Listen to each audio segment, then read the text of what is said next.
Boa tarde, alunos do primeiro ano D. Sejam todos bem-vindos a mais uma aula de língua portuguesa. Queridos, estou aqui para ministrar mais uma aula, do curso de língua portuguesa. Quero agradecer àqueles que se inscreveram no meu canal, que assistiram às aulas, que responderam às atividades. E aqueles que ainda não fizeram, ainda dá tempo. Gente, corram atrás, façam as atividades e postem lá no portal Google Sala de Aula, tá certo? Pois bem, queridos, a aula de hoje nós vamos tratar de um assunto importante. Na aula anterior, nós estudamos as funções da linguagem e hoje nós vamos estudar as figuras de linguagem, tá certo? Muito bem, então nós vamos conceituar primeiro figuras de linguagem. Figuras de linguagem são recursos, palavras, expressões, repetições e etc., utilizados com a finalidade de produzir determinado efeito expressivo.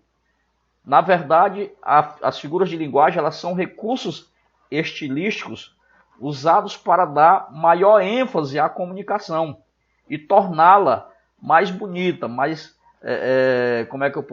embelezada, né?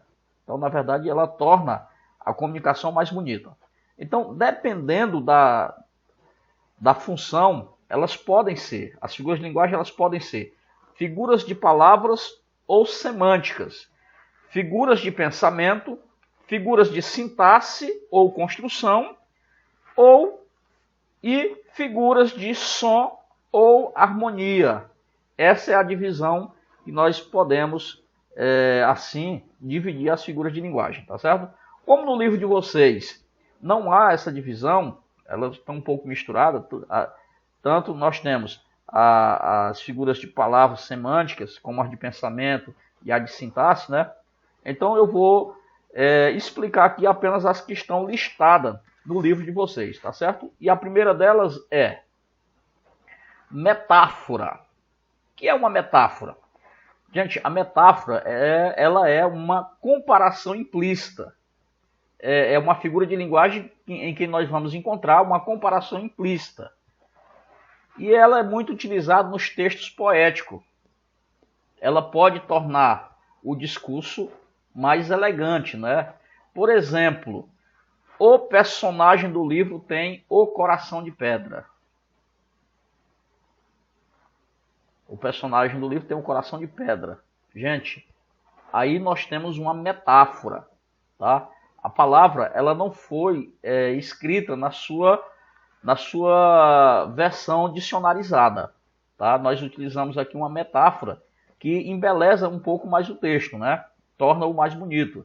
E a metáfora que nós temos aí é o coração de pedra, tá? Ou seja, ninguém tem um coração de pedra.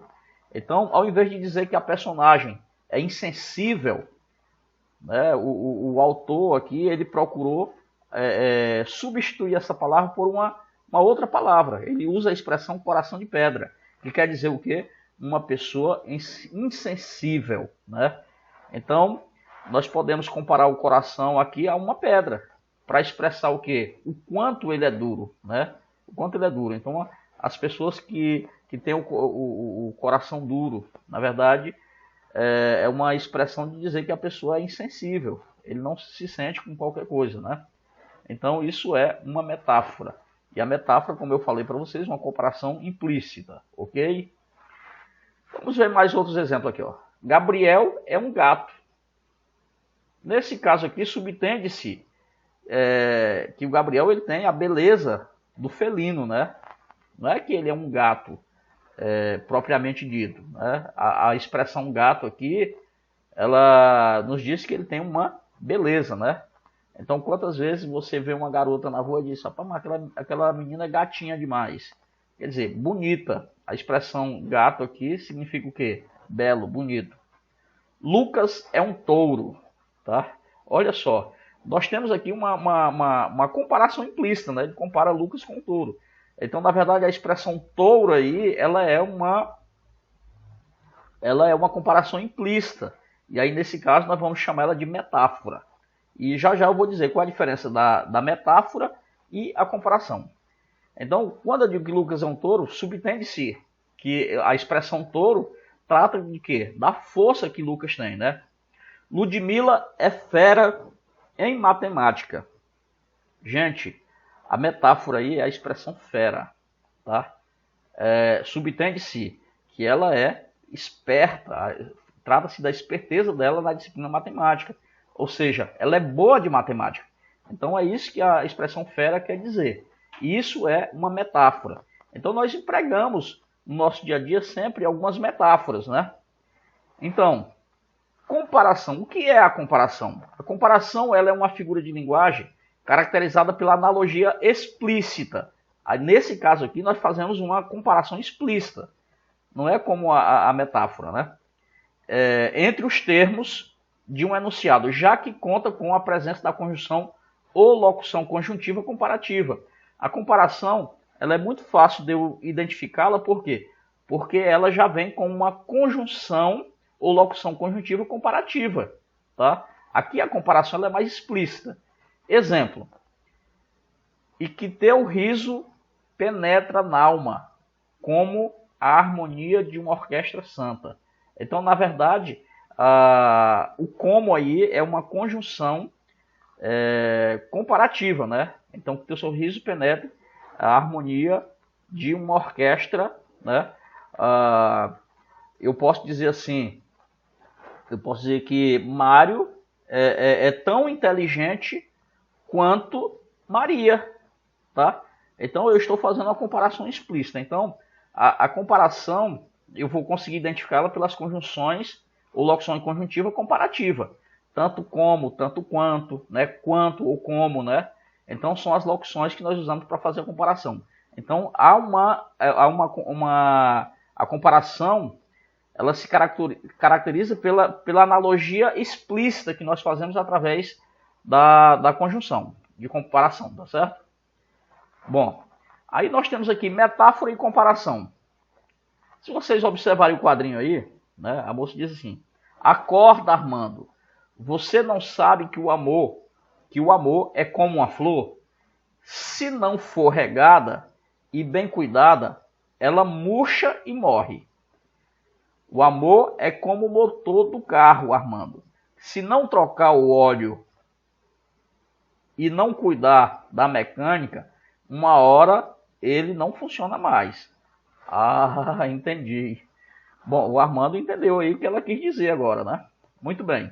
Ela falou primeiro na linguagem dela, né? E depois falou na linguagem dele. A linguagem dela é exatamente tratando, comparando o amor com flor, né? Aí o Armando não entendeu. Aí ela vai e diz assim: o amor é como motor, que essa é a linguagem do Armando. Ele não entende de carro, né? Então muita gente confunde com outra figura de linguagem a comparação, né? Então vamos ver a diferença aqui. Ó, Catarina é uma flor. Catarina é uma flor. Aqui é uma metáfora. Claro que Catarina não é uma flor, tá? Ele faz uma comparação implícita aqui de Catarina com uma flor, né? Ou seja, Catarina é meiga, é uma menina sensível, né? Agora, quando eu digo assim, Catarina é como uma flor, gente, isso é uma comparação. Primeiro eu vou identificar por conta de quê? Por conta disso aqui, ó. Vocês estão vendo aqui a conjunção comparativa. Catarina é como uma flor. A jovem diz assim, que o amor é como o motor do carro. Ó, é como o motor do carro. Ela compara o amor com o motor do carro. Aí ela vai explicar por quê. Porque o motor do carro, se você não trocar o óleo e não cuidar da mecânica, uma hora ele não funciona mais. É como o amor, né? Então, é muito simples eu distinguir a metáfora da comparação. A metáfora ela é uma comparação implícita. E a comparação ela já é mais explícita, né? E aí, na comparação, a gente vai ver ali a presença da conjunção comparativa, tá certo? Metonímia. A metonímia. O que é a metonímia? É uma figura de linguagem que consiste na substituição de uma palavra por outra, com base em uma relação de interdependência ou de proximidade entre elas. Tá? Vocês vão entender aqui com o exemplo que eu vou dar. Essas relações de interdependência ela podem ser expressas pelos seguintes tipos de substituição. Né? Primeiro, da obra pelo autor. Quando eu digo assim, você leu Machado de Assis, tá? Aqui eu estou trocando a obra pelo autor. Ao invés de eu falar o nome da obra, eu falei Machado de Assis, coloquei o nome do autor. Você já leu Machado de Assis? Então, eu substituí aí a obra, né? A obra pelo autor. Quando eu digo Machado de Assis, significa o quê? Se eu já li a obra de Machado de Assis, tá? Eu posso trocar também o produto pela marca. Passa Bombril para tirar a mancha. Bombril é a marca, gente, tá? É a marca. Ao invés de eu dizer passa a palha de aço que tira a mancha, eu digo passa o Bombril. Então eu substituo o produto pela marca. O todo pela parte, né? Por exemplo, meu coração sofre muito com aquela situação. Meu coração sofre muito com aquela situação. Quem sofre é a pessoa, não é o coração, tá? Então eu troquei aqui a pessoa, né? O todo pela parte. Ao invés de eu falar, a pessoa sofreu muito com aquela situação, eu digo o coração, meu coração sofreu muito com aquela situação. Do plural pelo singular, quando eu digo a mulher continua sendo discriminada.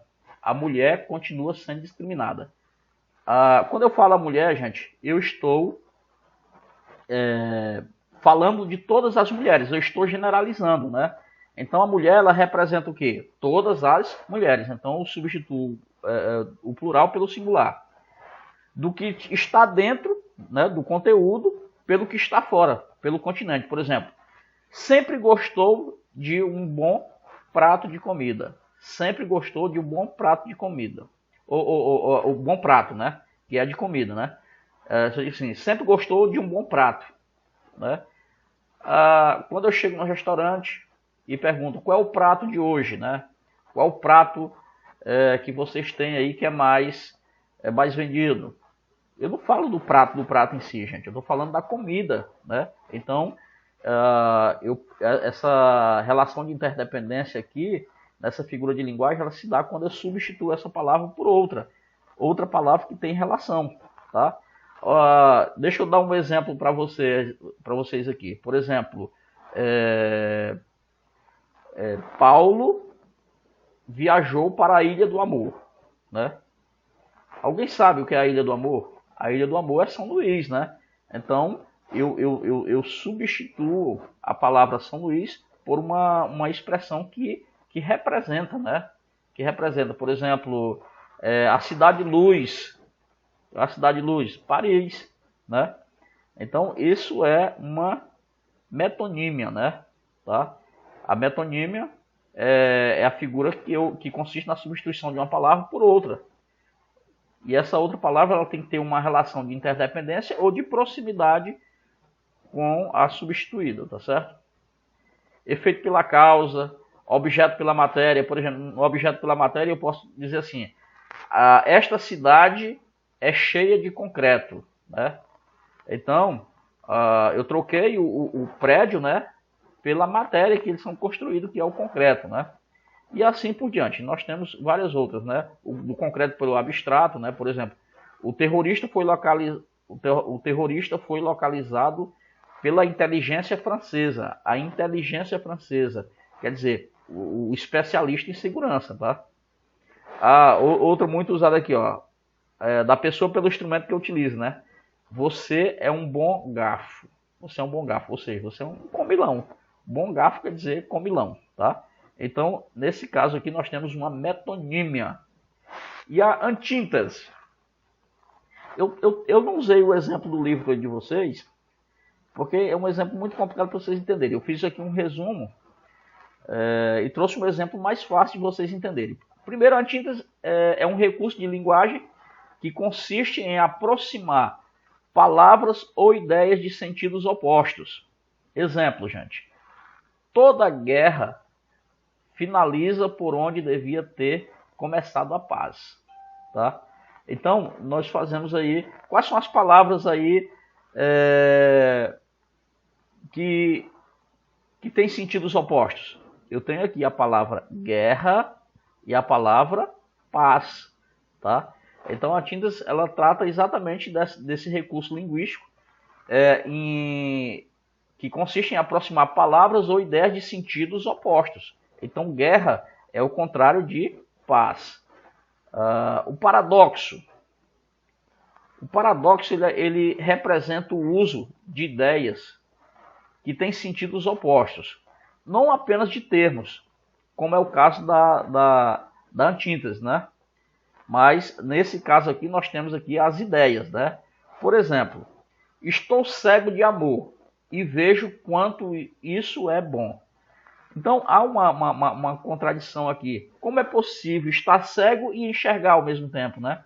Como é que é possível alguém estar cego e ver, tá? Então nesse caso aqui o paradoxo ele representa ideias, as ideias de sentidos opostos. Já a antítese são palavras, tá? São palavras de ideias opostas, né? Então, estou cego de amor e vejo quanto isso é bom, tá? Então, é um paradoxo aqui, né? Uma ideia, ela vai de encontro com a outra, né? Ela tem sentidos opostos aí, certo? O paradoxo e a antítese são muito parecidos. O pleonasmo. O que é o pleonasmo?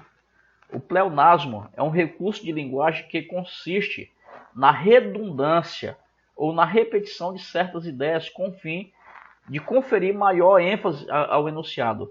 O pleonasmo, gente, ele é nada mais, nada menos do que a repetição de uma certa ideia. E nessa repetição, ela tem ali a utilidade de quê? De enfatizar a ideia principal, né? Então, por exemplo, aqui, ó, são pleonasmos, expressões como ver com os próprios olhos, ou ver com os próprios olhos, né? Pegar com as próprias mãos, né? Eu já ouvi muito essa expressão, né? Eu preciso ver com meus próprios olhos para eu acreditar. Então, ver com os próprios olhos, tá? Então, é claro que você vai ver com os seus próprios olhos, né? Essa expressão aí, ela é usada apenas para enfatizar a questão da constatação, tá? Ela está ali para constatar. Então a palavra ver com os próprios olhos quer dizer, eu preciso eu mesmo constatar ali, tá? Ou pegar com as próprias mãos, tá? Meter a mão na massa ali.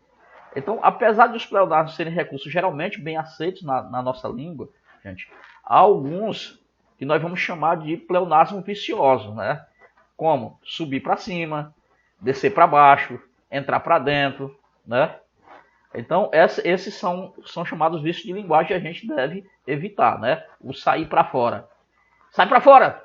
É claro que você só sai se for para fora, só sobe se for para cima, né?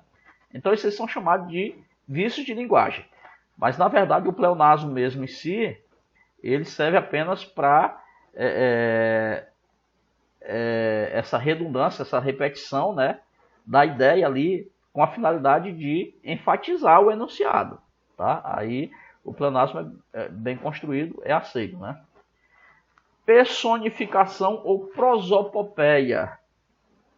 Essa figura de linguagem aqui, ela é apenas um recurso que nós utilizamos, né? Que consiste em atribuir ações, pensamentos e sentimentos a seres inanimados. Então, na verdade, a personificação e a prosopopeia, ela é usada, né? Ela é construída quando se atribui a seres inanimados ou irracionais ações e sentimentos e características que não lhes são próprias, né? E aí nós vamos chamar de personificação, tá? Deixa eu dar vamos lá por exemplo aqui. Nós temos aqui o poema de Castro Alves, né? A floresta rugindo, as comas curvas, as asas foscas, o gavião recurva, espantado a gritar. O estampido estupendo das queimadas se enrola de quebradas em quebradas, galopando no ar. Tá? Gente, eu coloquei uma explicação aqui. Ó. Para construir a cena do incêndio, o poeta confere a certos elementos da vida os atributos que não são próprios deles. Por exemplo, a floresta ruge. Né? Rugir. Quem ruge é o leão, né? Isso não é próprio da floresta. O estampido dos troncos queimados se enrola e galopa no ar. Então a expressão aí, galopar, né? não é próprio dos troncos queimados, né? Então, a personificação, o prosopopeia, é a figura de linguagem que consiste em você atribuir seres inanimados ações e pensamentos e sentimentos que não são próprios deles, né? Então, o conceito é bem claro quando diz, é um recurso de linguagem que consiste em atribuir ações, pensamentos e sentimentos a seres inanimados ou irracionais. Isso é que é a prosopopeia, tá certo? O eufemismo. Olha só. O eufemismo ele é um recurso de linguagem que consiste no uso de palavras ou expressões consideradas menos no lugar de outras consideradas chocantes ou desagradáveis, né? Então, ela consiste exatamente em você suavizar uma expressão mais grotesca, né? Você usar uma palavra ali para maquiar uma expressão mais chocante, né? Por exemplo, entregou a alma a Deus. Foi o quê? Morreu. Por exemplo, a personagem aí da tirinha diz assim: fofoqueira não, querida. Fofoqueira não, querida. Eu sou produtora de biografias orais não autorizadas. O que foi que ela quer dizer? Ela fala da vida alheia. Ela substituiu, né, a expressão fofoqueira por quê? Produtoras de biografias orais não autorizadas, né? Ou, por exemplo, entregar a alma a Deus, morrer, né? Bater as botas. Então é quando você usa uma expressão para amenizar ou para maquiar uma expressão mais desagradável, né? Tá? Então é chamado de eufemismo, tá certo? Então, e aí por fim nós temos aqui, né, a hipérbole. A hipérbole ela corresponde ao exagero intencional na expressão, né? Então, a hipérbole é o emprego de exagerada, né, das palavras. Por exemplo, quase morri de estudar. Quase morri de estudar, tá? Eu estou morrendo de sono, tá? Morri de tanto rir. Então, a expressão morri aí, ela é empregada com certo exagero, né? Com certo exagero, né? Então, aí no quadrinho, vocês estão vendo aí, né? A personagem aí, tô ficando a tadinha, né? Viu como eu canto bem? Aham. Aposto que Elis Regina está morrendo de inveja, tá? O morrendo de inveja aí. Então, ela é uma expressão, há um exagero, né? Corresponde a um exagero intencional na expressão, ok? Bom, gente, por hoje é só, né? Tenha uma boa tarde e até a próxima aula. Obrigado aí